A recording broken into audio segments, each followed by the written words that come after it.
This is a rescue of a man that was stranded on top of his car. This was all during Monday's historic flooding. 2 lifeguards had to step into action to save the man. And one is joining us right now, lifeguard with the Salvation Army KROC Center in San Diego, Sami. Cerney, thank you for being with us. Tell us first how this all unfolded. How did you discover this man that was in the video?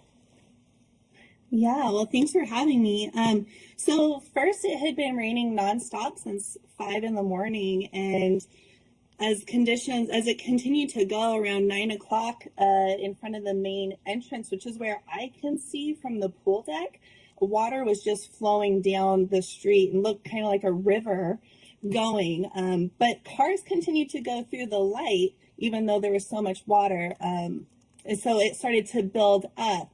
I wasn't aware that any cars were stuck until my gym manager came out and he was asking for a tube, which that's actually the man that you see out there helping me. He's the manager of the gym.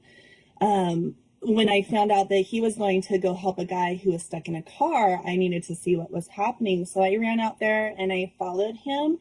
And sure enough, there was a man standing on top of the roof of his car.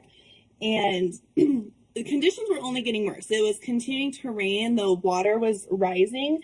So we really needed to jump into action quicker rather than later. What you can't see in this video is there was actually a mini coop off to the side that was floating, and there was whirlpools. The waters were pushing. So we just really needed to jump into action and get this. All the people that you see on the side there too in that video, they're from all different departments of the Croc. So we all really just rallied together to jump into action and save this guy.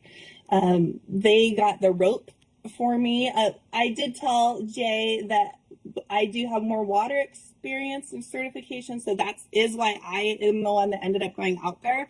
Although I'm not certified in water like this, it just instincts happened because we really needed to get him out of there. So my team there, they helped put the rope around me. They anchored me to that railing, and also then Jay was my anchor, and then I walked out there carefully. It was dangerous because you don't see like what is coming at you. You can't see in that water at all. You don't know where you're stepping. But once I got to him, I just had him slide down to the hood of his car, and then we walked back carefully. We each had our own flotation device there too. Yeah, it truly so, yeah, that's how I was made aware. Yeah, and it really is a team effort. I mean, you see multiple people in that video going to help that man. Tell me, though, have you ever done a rescue like this before? I mean, this was historic flooding for the San Diego area with record rainfall. So what is your experience, and how do you train for something like this? Honestly, I haven't been working at the Croc Center that long. I only started in September when it was sunny weather. So I have never done a rescue like this. This was by far my first experience like this. And I will definitely be prepared more in the future, knowing that flooding does happen. And that man actually got stuck because he followed a different car who made it through, but that side street that was shown there, flood came right off of there, and he's the one that got stuck in that. Oh, wow. So it just happens that quick. And honestly, an hour after this video was taken, that water was gone. They ended up clearing the drain, and all of that water was gone. And I'm grateful that we weren't in there once they cleared that drain, because that would have just made the current that much stronger. That's a good point. It's startling to think about how quickly that could recede there, but that means the drains are working on overdrive there.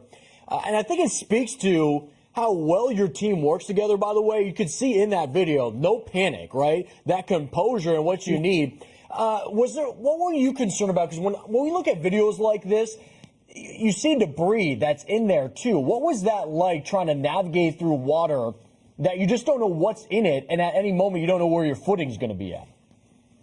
Yeah, honestly, I told the man we need to shuffle our feet as we were walking.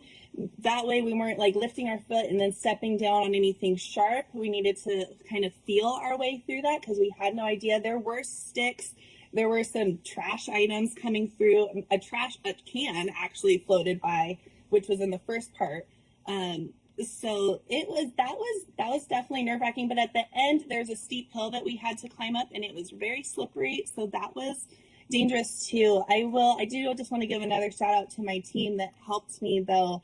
I did, I guess, the part that's getting all of the praise, but after we got him out, they took him.